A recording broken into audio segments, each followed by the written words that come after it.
تازه افغانستان د آیرلینډ پر وړاندې سیالیو ته لوبډله اعلان کړه. دا چې کوم لوبغاړي اخیستل شوي دي او څه بدلونونه راغلي دي دا ټول په همدې ویډیو کې راسره وګورئ. د افغانستان کرکټ بورډ د آیرلینډ پر وړاندې د 3 نړیوالو یو ورځنیو لوبو 14 کسیزه لوبډله د اصغر افغان په لوبډلې مشرۍ کې اعلان کړه. د آیرلینډ پر وړاندې لوبو ته نوید الحق، یمین احمدزی، عظمت الله عمرزی او سید احمد شیرزاد هم اخیستل شوي دي.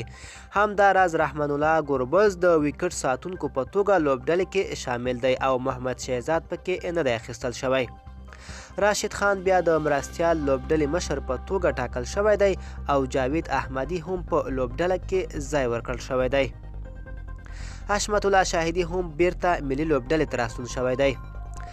14 کسیزه نوملړ اصغر افغان لوبډلې مشر رحمت شاه، نوین الحق، حشمت الله شاهدي، یمین احمدزی، عثمان غنی، عظمت الله عمرزی، رحمان الله ګربز ویکټ ساتونکی، سید احمد شیرزاد، نجیب الله زدران، جاوید احمدي، راشد خان مرستیال لوبډلې مشر، محمد نبی، ګلبدین نایب، مجیب الرحمن او شرف الدین اشرف دي. د یادولو وړ ده چې عظمت الله عمرزی په لومړي ځل په ملي لوبډله کې اخیستل شوی دی.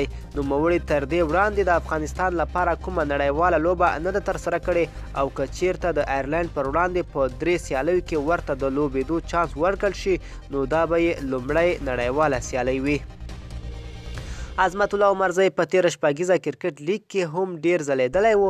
همداراز په کورنیو سیالیو کې یې هم ښې لوبې ترسره کړي او د ابوظبي ټي10 لیګ راتلونکي سیالیو ته هم اخیستل شوی دی.